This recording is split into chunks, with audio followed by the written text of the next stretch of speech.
Oke, puji Tuhan, siang hari ini kita kembali akan belajar firman Tuhan. Kita manfaatkan waktu yang ada di sela-sela hari Minggu, libur, tapi kita juga belajar firman Tuhan supaya menjadi bekal yang baik di masa muda kita, menjadi pengetahuan, wawasan yang baik, tapi juga menambah iman kita dan membuat kita semakin kenal dekat dengan Tuhan hari demi hari. Nah, kalau sudah siap, Cinta sudah siap? Oke, kita berdoa lebih dulu. Tuhan Yesus, terima kasih. Siang hari ini kami menyiapkan diri Tuhan, menyediakan diri untuk belajar firman-Mu melalui fasilitas Zoom yang ada. Kami serahkan dari awal sampai selesainya, semua berjalan dengan baik dan tidak ada kendala dalam fasilitas yang kami gunakan. Dari awal sampai selesainya, kami serahkan dalam satu nama Tuhan Yesus yang baik. Amin. Nah, hari ini adalah disebut Minggu Palma. Minggu depan kita merayakan Paskah. Nah, sekarang kita ada kesempatan untuk kita belajar firman Tuhan. Kita lanjutkan dari seri yang lalu, yaitu tentang eh, Nabi Nuh. Kita belajar untuk seri yang ketiga. Jadi tokoh Nuh ini ada banyak hal yang bisa kita pelajari dalam kehidupan kita. Nah, lalu kita belajar bahwa dia adalah eh, seorang yang benar di antara yang lain. Kemudian Nuh mendapatkan kasih karunia di depan Tuhan. Karena itu disebut dengan nama eh, grace atau gracia. Dia mendapatkan kasih karunia. Kenapa? Karena yang lain dihukum, mendapatkan air bah, banjir. Nuh sendiri yang tidak bersama keluarganya. Seri ketiga kita buka dengan gambar ini. Nah, di sini disebutkan bahwa saya tuliskan Nuh membuat bahtera, bahtera atau kapal besar di tempat dan waktu yang sepertinya tidak tepat. Kalau menurut Nara, kenapa Nuh membuat bahtera di tempat yang tidak tepat?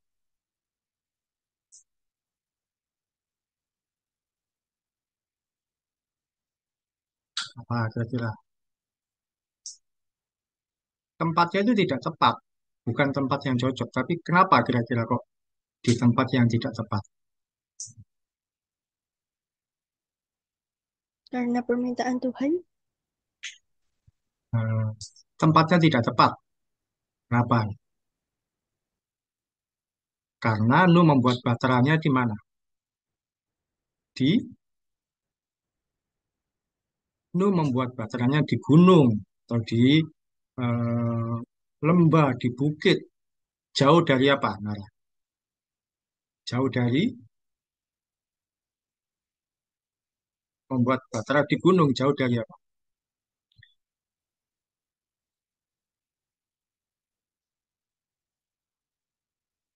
Jauh dari lautan atau air. Nah, orang kalau membuat kapal atau baterai mestinya kalau ada laut, dia bisa membuat dengan baik. Tapi ini di gunung, nggak ada laut, nggak ada airnya. Kok membuat bahtera? Yang tidak tepat tempatnya, nggak cocok. Tapi Tuhan, ya seperti yang Nara bilang tadi betul, karena permintaan Tuhan, dia membuat bahtera, meskipun tempatnya tidak tepat. Tapi juga di waktu yang tidak tepat. Kalau menurut Cinta, kenapa kok waktunya tidak tepat?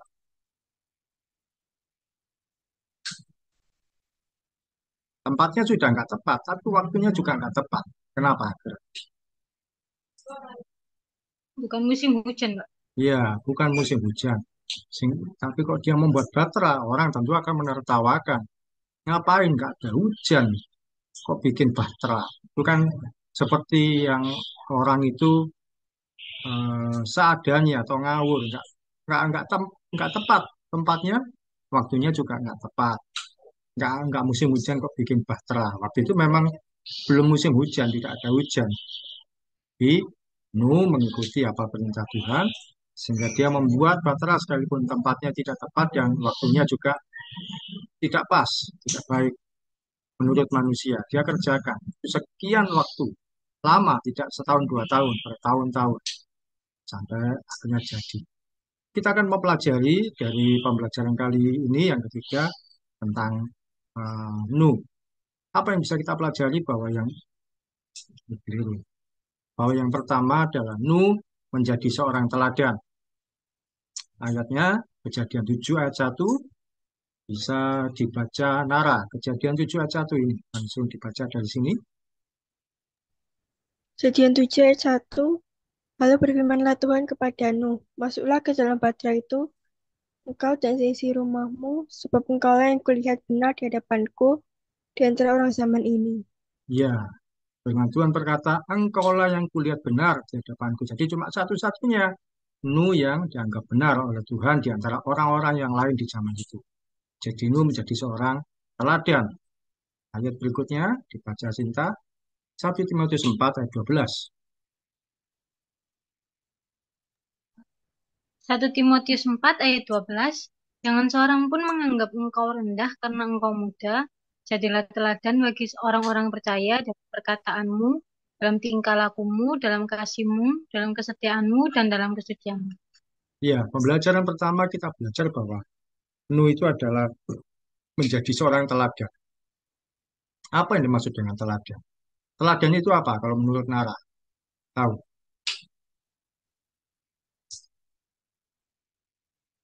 Apa yang dimaksud Jadi teladan? contoh buat orang lain. Apa? Contoh Buat orang lain, orang lain. Menurut Cinta, sama atau ada jawaban lain? Apa teladan itu? sama Kak, contoh. Contoh, kita melihat apa yang dimaksud dengan teladan. Teladan itu dari kata bahasa Yunani, tupos. Tupos itu kalau bahasa Indonesia sama dengan kata toples. Toples itu yang tentu yang tempatnya transparan dari kaca. Itu adalah contoh dari kata teladan dalam bahasa Yunani tupos. Dalam bahasa Indonesia kita kenal atau di Jawa sering kita jumpai toples. Toples ini kalau misalkan ini diisi kerupuk dari sisi depan, dia adalah kerupuk. Sisi belakang juga, kiri kanan pun dia juga adalah kerupuk. Bisa dilihat dari manapun, tidak berbeda. Ya, lain kalau eh, tempat menyimpan kerupuknya itu kaleng kongguan atau biskuit kan nggak kelihatan. Tapi yang namanya toples biasanya terbuka. Apa artinya? Teladan itu hidup kita menjadi contoh dan menginspirasi orang lain. Kita menjadi contoh dan menginspirasi orang lain. Oh, seperti itu toh yang pekerja dilakukan Sinta. Oh, seperti itu kalau Nara belajar, saya mau jadi seperti dia. Itu kita menjadi contoh, menginspirasi orang lain. Toples bisa dilihat dari semua sisi, tanpa tersentuh. Seorang teladan yang baik, hidupnya bisa dilihat dari semua sisi, terbuka, transparan. Perkataan maupun perbuatannya tidak bertentangan. Sama, kalau ngomong eh, jangan terlambat, ya, dia sendiri juga tidak terlambat. Bisa dilihat dari semua sisi dengan baik. Itu teladan. Nah, Nuh menjadi teladan. Karena tadi firman Tuhan berkata bahwa dia seorang yang satu-satunya dianggap hidupnya benar oleh Tuhan dari antara orang-orang sejamannya. Satu-satunya dianggap benar berarti kan dia adalah teladan. Kalau sama seperti yang lain ya dia bukan teladan. Kemudian tadi di 1 Timotius 4 ayat 12, kita ini jadi teladan dalam hal apa saja. Yang pertama tadi dalam perkataan. Perkataan itu yang bagaimana? Perkataan kita yang ramah, yang tidak kasar, tidak membuat orang lain panas hati kalau kita berkata. Bahkan juga kalau bisa ya tidak menggosip, menjatuhkan orang lain, perkataan kita. Tidak sama dengan orang-orang lain. Kemudian dalam hal tingkah laku yang sopan, menghormati orang lain, tingkah laku yang membuat orang lain itu nyaman dengan kita. Misalkan kita punya bungkus makanan, kita bisa menjadi teladan dalam tingkah laku dengan cara apa? Dibuang di tempat sampah dengan baik. Kalau kita membuang sembarangan ya kita sama saja dengan orang-orang lain. Apalagi kalau di jalan ada orang naik mobil ternyata membuang sampahnya di tengah jalan. Itu kan tingkah lakunya kurang baik. Kita menjadi teladan dalam hal apa? Kasih. Dalam hal kasihmu tadi dikatakan begitu. Contohnya apa? Mau mengalah, mendulukan kepentingan orang lain. Suka memberi itu juga teladan dalam hal kasih. Suka memberi, tidak hanya meminta-minta, lebih baik memberi. Kemudian dalam hal kesetiaan, setia itu apa? Menjaga iman dalam Tuhan Yesus, menjaga iman dalam Kristus, setia dalam imannya, tidak goyah, tidak gentar ke sana kemari, hanya karena situasi-situasi. Kita juga yang lalu belajar, sekarang ini ada banyak orang-orang yang terkenal, ternyata meninggalkan imannya pada Tuhan, berarti tidak setia. Kenapa? Ketika mereka terkenal, usahanya berhasil, sukses, dikenal banyak orang, lancar, bayarannya besar, itu kan juga karena Tuhan.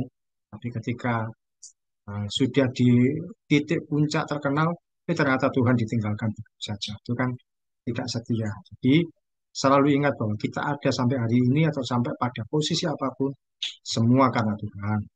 Jangan meninggalkan iman pada Yesus. Tuhan yang memberkati kita. Jangan sudah diberkati, Tuhannya ditinggalkan. Jangan sampai nanti malah dibuat jatuh sama Tuhan. Kemudian dalam hal kesucian, jadilah teladan dalam kesucianmu. Artinya apa? Kita menjaga pergaulan dengan baik, jangan sembarangan. Banyak hari ini anak-anak muda pergaulannya salah, yang dilakukan pun juga tidak menjaga kesucian dengan sembarangan. Hidup kita masih panjang, jangan sembarangan, jaga diri. Nah, sebaik mungkin. Pembelajaran pertama adalah menjadi teladan. Contoh sehari-hari, kalau yang masih sekolah, tidak mencontek satu ulangan. Mereka hati-hati ketika ulangan, jangan mencontek. Lupa kan nggak ketahuan. Memang yang di depan nggak tahu, gurunya nggak tahu, temannya nggak tahu. Bisa jadi dari atas Tuhan yang tahu. Atau mungkin juga teman-temannya yang lain ada yang tahu, tapi tidak berani menyampaikan. Tidak mencontek satu ulangan. Hati-hati ketika ulangan, belajar atau kerjakan sebaik mungkin. Ada yang tidak bisa, ya sudah. Jangan terlalu dipaksakan yang membuat akhirnya menempuh jalan yang curang. Karena nanti ketika bekerja terbukti, teruji, mana yang benar-benar jujur atau tidak. Kemudian juga tidak terlambat bekerja. Nanti jadi teladan. Oh, orang akan lihat bahwa, oh anak itu kalau bekerja, dia tidak terlambat. Oh orang itu kalau bekerja, tepat waktu. Orang itu kalau bekerja, malah tidak terburu-buru karena bisa mengatur. Ini contoh gambar ini, orang ini bawa tas, mau bekerja lari-larian. Maksudnya jam 12, ini kurang 5 menit. Aja, jangan sampai terlambat, jangan sampai terlambat. Cinta kalau bekerja sering terlambat apa tidak? Ini kira-kira. Sering terlambat, Enggak, Pak. nggak aman. Cuman kurang pagi tetepan, Pak. Harus pagi. Oh, kurang paham. Kalau absen pakai apa? Nulis di buku. Oh, nulis di buku. Sih belum pakai ini, apa, jempol itu. Tidak terlambat bekerja. Teladan yang lain apa? Berdoa sebelum makan. Maka sebelum makan, berani berdoa. Jadi teladan. Bahkan kalau perlu, orang lain melihat bahwa, oh, ternyata dia itu orang yang taat pada Tuhan. Sebelum makan berdoa. Tantangannya adalah berani tidak ketika di hadapan orang-orang lain yang tidak seiman. Kita berani berdoa sebelum makan. Pernah tidak Nara ketika eh, Nara punya tidak teman-teman yang tidak seiman ketika mau makan terus Nara berani berdoa di depan mereka. Wah, sebelum makan ya nggak bersuara tapi sebelum makan berdoa. Pernah tidak punya pengalaman begitu? Kamu tidak seiman, tapi kamu berani berdoa sebelum. Pernah seperti itu? Belum. Tapi kalau di sekolah, pas istirahat, makan. Nara berdoa apa tidak sebelum makan? Doa. Kalau cinta, berani tidak punya pengalaman atau pernah tidak punya pengalaman yang lain itu nggak seimbang di sini bersama, makan bersama. Jadi kamu mau berdoa dengan caramu sendiri. Pernah punya pengalaman begitu? Kenapa? Pernah. Gimana itu?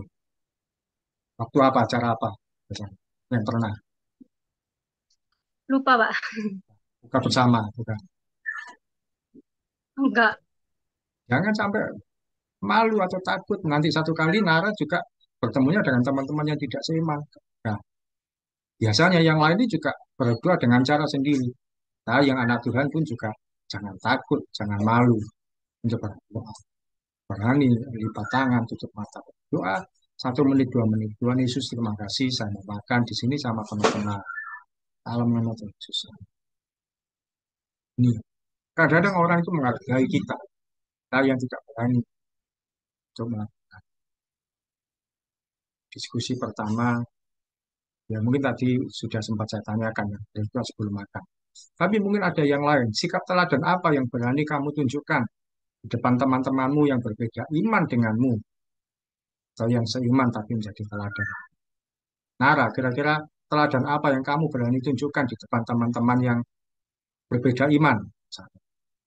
Atau yang sikap teladan kamu tunjukkan di tempat-tempat teman yang seiman. Yang temannya banyak yang seiman, tapi kamu jadi teladan. Apa kira-kira? Jadi contoh yang baik bagi mereka. Apa contohnya? Depan teman-temanmu yang seiman boleh, yang tidak seiman.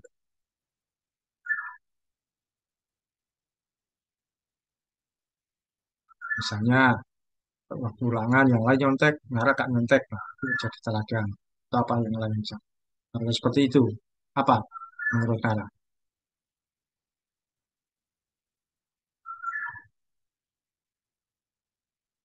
Kamu jadi teladan bagi teman-teman. Yang lain berbohong, kamu berkatanya nggak berbohong, disuruh berbohong nggak mau. Pernah? Ada contoh?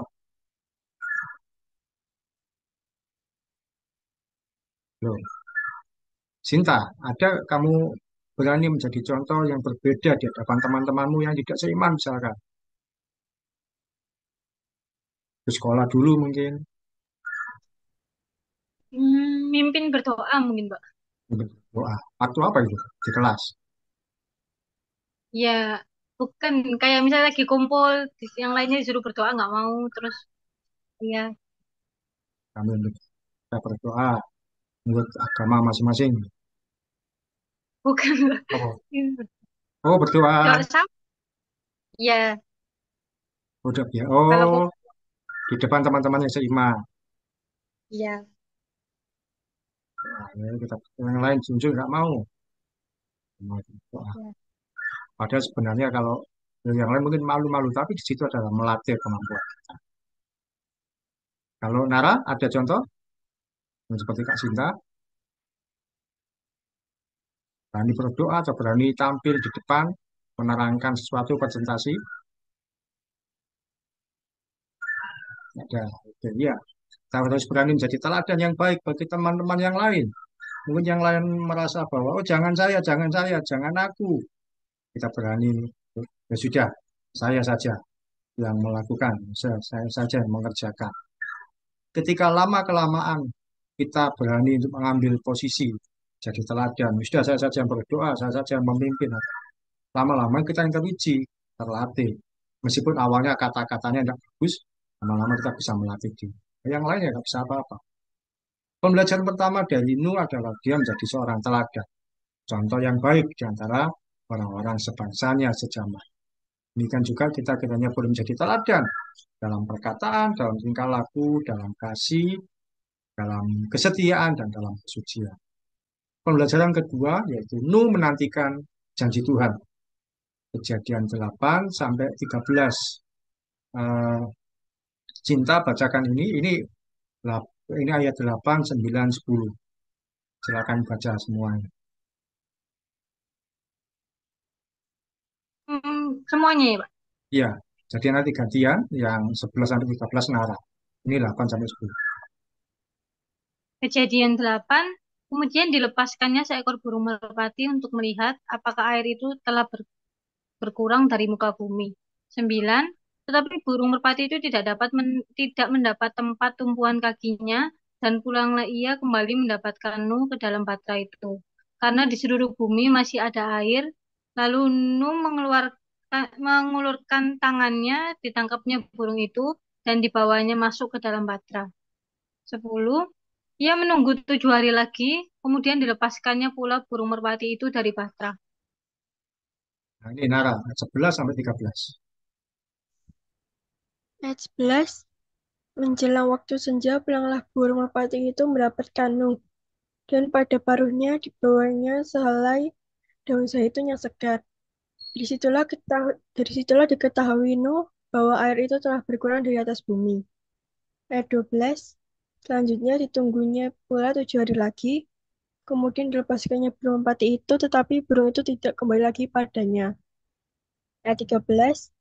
Dalam tahun ke-6 satu, dalam bulan pertama, pada tanggal 1 bulan itu, sudahlah kering air itu dari atas bumi. Kemudian Nuh membuka tutup bahtera itu dan melihat-lihat. Ternyatalah muka bumi sudah mulai kering. Ya, ini Nuh eh, menunggu apakah air sudah berkurang atau belum. Kemudian dilepaskan dengan melepaskan burung merpati. Dan ternyata masih belum, ditunggunya lagi 7 hari lagi yang sampai benar-benar air mulai kering. Ayat berikut Sinta bacakan lagi Yesaya 40 ayat 31. Yesaya 40 ayat 31. Tetapi orang-orang yang menanti-nantikan Tuhan mendapat kekuatan baru. Mereka seumpama Raja Wali yang naik terbang dengan kekuatan sayapnya. Mereka berlari dan tidak menjadi lesu. Mereka berjalan dan tidak menjadi lelah. Ya, di di tadi apa ayatnya itu? Kejadian 8 ayat 8 sampai 13. Kata menunggu ditulis sebanyak 2 kali. Jadi dia melepaskan burung merpati, menunggu, kemudian menunggu lagi 7 hari. Artinya ada sesuatu hal yang penting, tidak bisa disepelekan. Sesuatu yang kita pelajari. Lu belajar menunggu waktunya Tuhan. Dia nggak buru-buru keluar. Misalnya lu ini sudah nggak hujan. Ya sudah kita pukul pintu baterainya, kita jebol, kita keluar. Kan pintu itu yang nutup Tuhan. Nggak bisa dibuka sendiri. Coba kita buka sendiri, terus kita keluar. Ya tidak. Dia nunggu waktunya. Tidak buru-buru dan tidak memaksakan diri untuk keluar. Dia tes dulu dengan burung merpati. Ternyata tidak ada tempat untuk mendarat. Burung itu kembali. Dia tunggu lagi. Lepaskan lagi satu burung. Tunggu 7 hari lagi. Oh, ternyata burungnya tidak kembali. Berarti sudah kering. Kemudian dia bisa keluar dari batu. Waktunya Tuhan itu selalu yang terbaik. Dan selalu tepat waktu. Tapi menurut waktu dan caranya Tuhan. Kita jangan buru-buru. Kita sabar menunggu. Kita menanti. Kapan yang terbaik dari Tuhan diberikan bagi kita dalam segala hal, dalam segala situasi. Orang yang bertumbuh dalam iman yang benar, dia bisa menahan diri, tidak mudah emosi dan tetap kuat. Jadi kalau nunggu waktunya Tuhan itu, kita sabar, kita nahan diri, kita nunggu dengan baik. Kapan sih Tuhan menyediakan bagi saya? Misalkan berdoa minta sesuatu, kapan sih Tuhan sedia?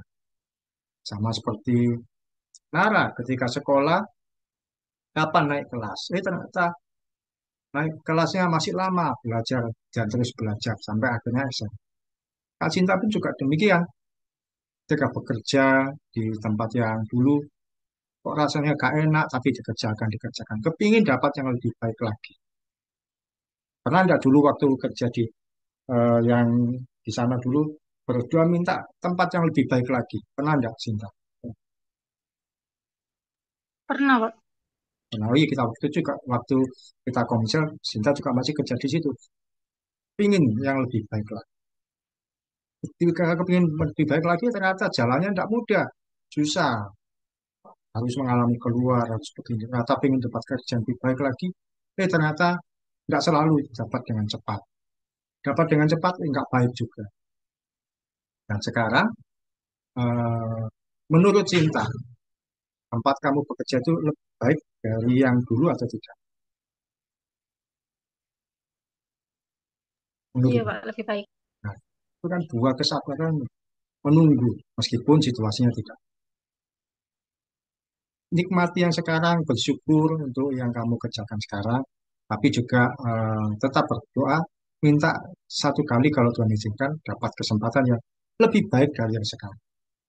Jangan puas dengan satu posisi, hanya jangan jadi orang yang oh cukup puas, cukup puas. Dan memang mengucap syukur boleh, Tapi artinya minta Tuhan kalau boleh ada kesempatan yang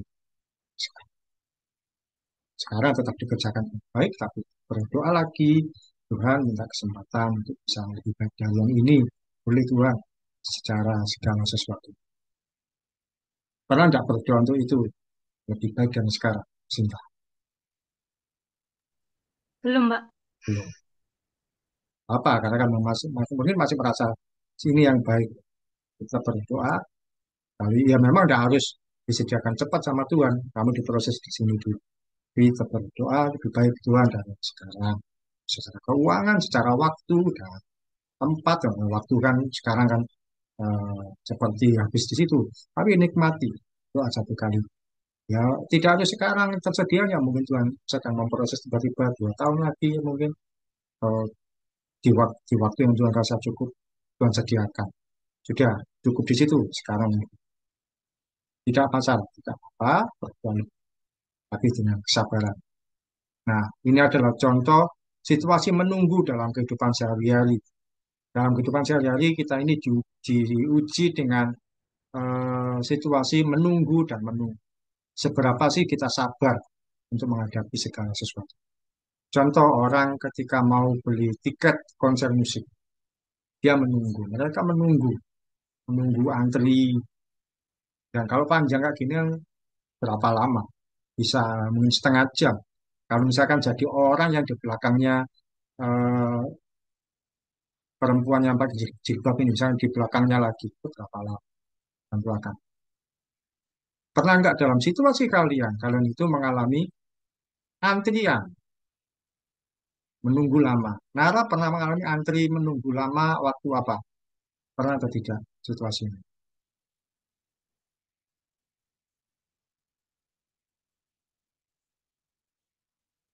Pernah apa tidak?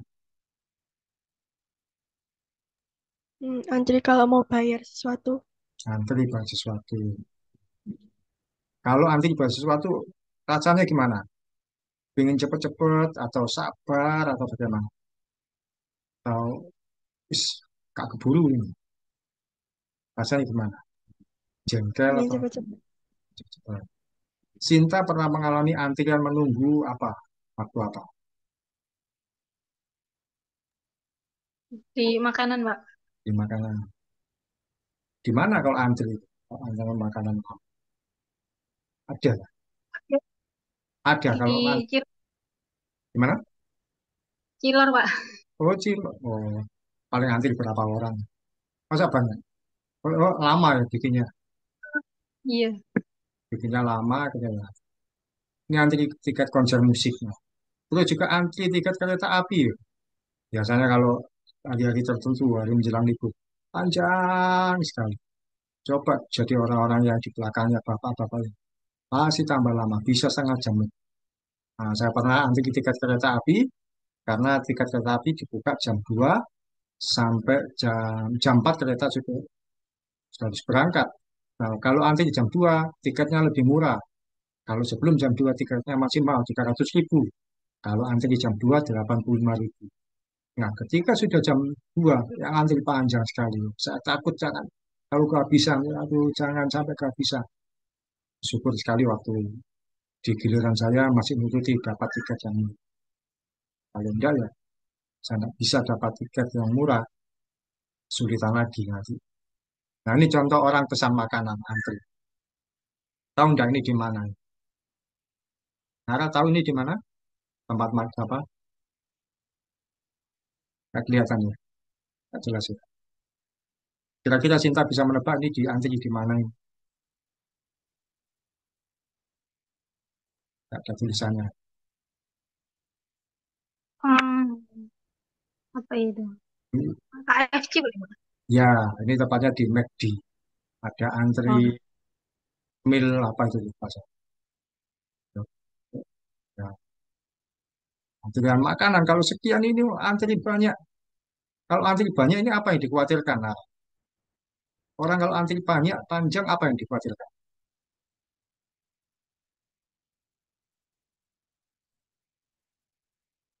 Apa yang dikhawatirkan kalau orang panjang antrinya ini apa yang dikhawatirkan? Ditakutkan apa? kehabisan. nggak bisa. Ya. Nara, apa? Kalau antri banyak yang itu apa? Sama, Sama. sama, kehabisan. Waktu terbuang, tambah lapar. Nah, kehabisan. Apalagi kalau ini tukang-tukang ojek ini, Grab, Gojek, dan sebagainya.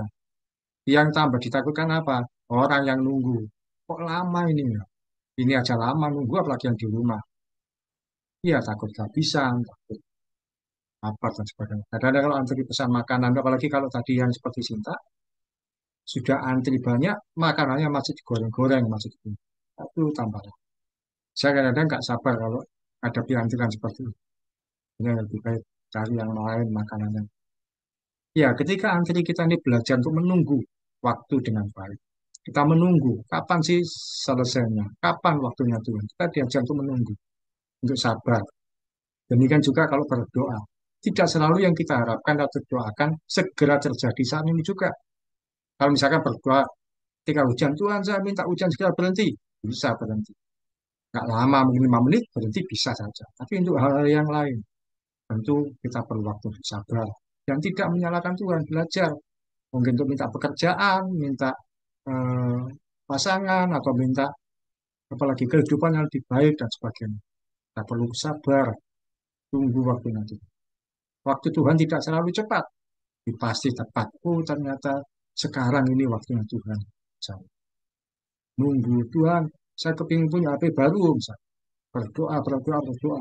Oh, ternyata baru dipenuhi 3 bulan berikut. Kita berlatih untuk sabar. Seorang yang mana tadi? Nah, orang yang bertumbuh dalam iman yang benar, dia akan bisa menahan diri, tidak mudah emosi dan tetap kuat. Tunggu waktunya Tuhan. Belajar menunggu. Tidak boleh. Itu pembelajarannya. Pernahkah Nara berdoa sekian lama dan butuh kesabaran sampai satu kali terjadi yang didoakan? Pernah enggak? Berdoa, Tuhan saya minta ini. Dan ternyata butuh waktu yang lama sampai terjadi. Nara pernah?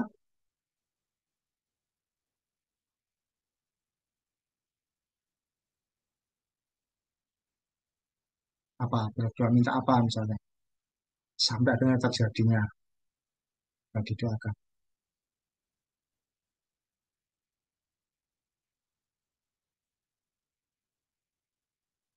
Lupa? Belum? Ada? Atau Kak Cinta dulu? Pernah berdoa sekian lama sampai membutuhkan kesabaran?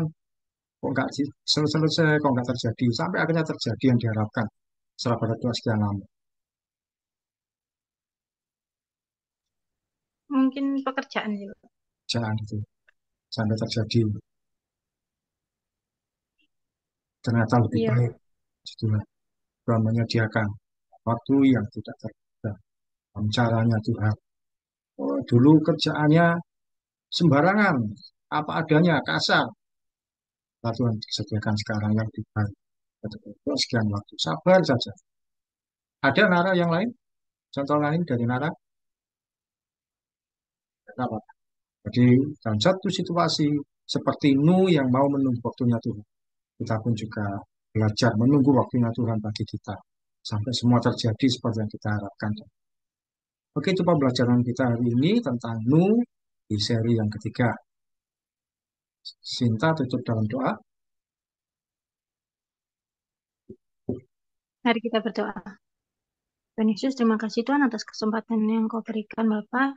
Hari ini kami bisa belajar lagi Tuhan. Kiranya Engkau juga berkati Pak Oki Tuhan yang telah mengajar kami. Yang di dalam nama Tuhan Yesus kami sudah berdoa dan bersyukur. Haleluya, amin. Amin. Tuhan, terima kasih. Ya, Sinta, dan Terima kasih Bapak.